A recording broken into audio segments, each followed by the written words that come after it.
这样我也是美国人，所以今天我要对澳洲给你介绍。好，我的朋友，请你手出来。Hello, my name is John King. I'm also from America, from Georgia, Rome, Georgia, and I want to help my friend Virginia Smith out and let her class know a little bit more about Asia. So I'll try to answer some of your guys' questions, and then we'll go from there. So John, what is it like living in Hong Kong? Hong Kong is a wild and crazy place. When I grew up in the States, Hong Kong was always a place that you read about in books. It's kind of like a fantasy land. And the closest that I can describe it is a place like the Asia, New York. Is that where I live, it's really crowded. There are people everywhere. The city never sleeps, and there's something for everybody. So if you're looking for a good place to go vacation in Asia, I really recommend Hong Kong. What first got you interested in Chinese and Chinese culture? I think the thing that really got me interested in Chinese culture is when I was at college. A bunch of my friends started taking Chinese classes.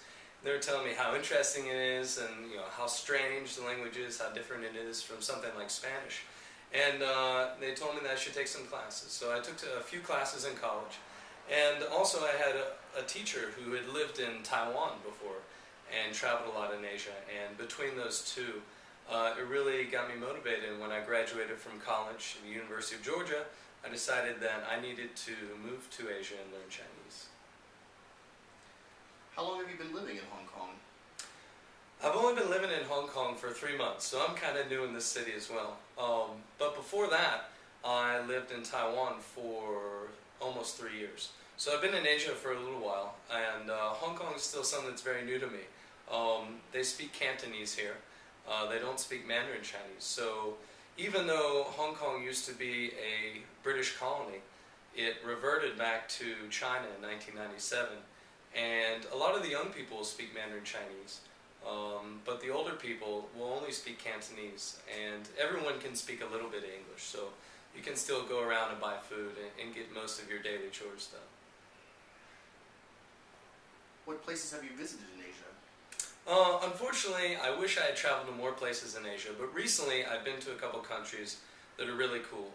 To name off the list of all the countries I've been to Taiwan, China, Cambodia, Vietnam, and Japan. The most time I've spent, of course, is in Taiwan, but I really recommend going to Vietnam if you have a chance. I know there's a lot of Americans just associate Vietnam with the Vietnam War, but it's actually a really beautiful country, and the people are awesome, and the food is really good as well. Do people in different countries look different to you? People in different countries always look different. I think a lot of people in America have a very interesting upbringing because America is a land of immigrants. So you get to see all different kinds of people. For example, if you're walking down the street in Georgia or even in Atlanta and you see someone who looks Chinese, you just assume, unless you speak with them, that they are indeed American. In a place like China or even Hong Kong, where most of the people look Chinese and are Chinese, it's a little bit different because you can never assume that someone is from a certain place. People ask me, where are you from? And a lot of times they'll guess that I'm from Europe, England or Germany.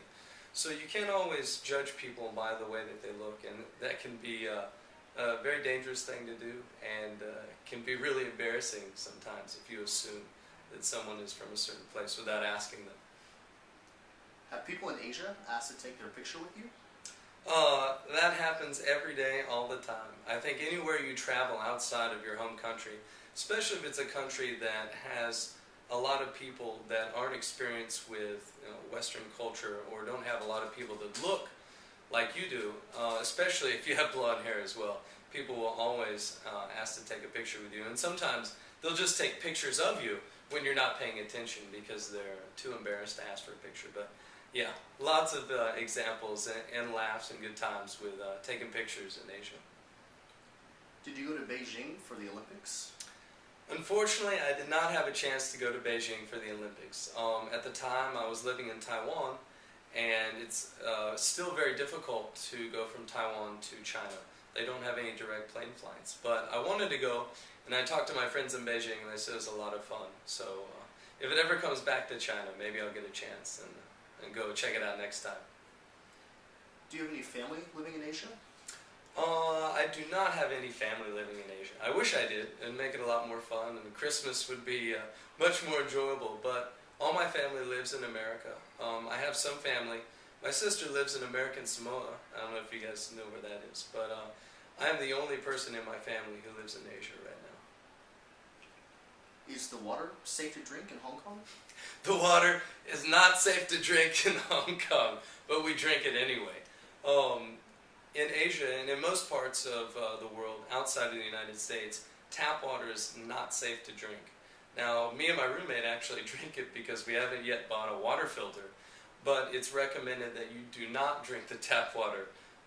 The water filtration systems and water treatment in a lot of parts of the world are not quite up to American standards. So if you do come to a lot of parts of Asia, drinking bottled water or water that you know has been purified is a good choice.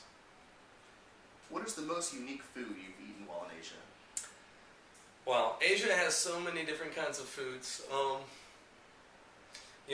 One of the beautiful things about Asia is that a lot of cities have these outside street markets where you can walk literally every 5 feet and it's a different snack shop.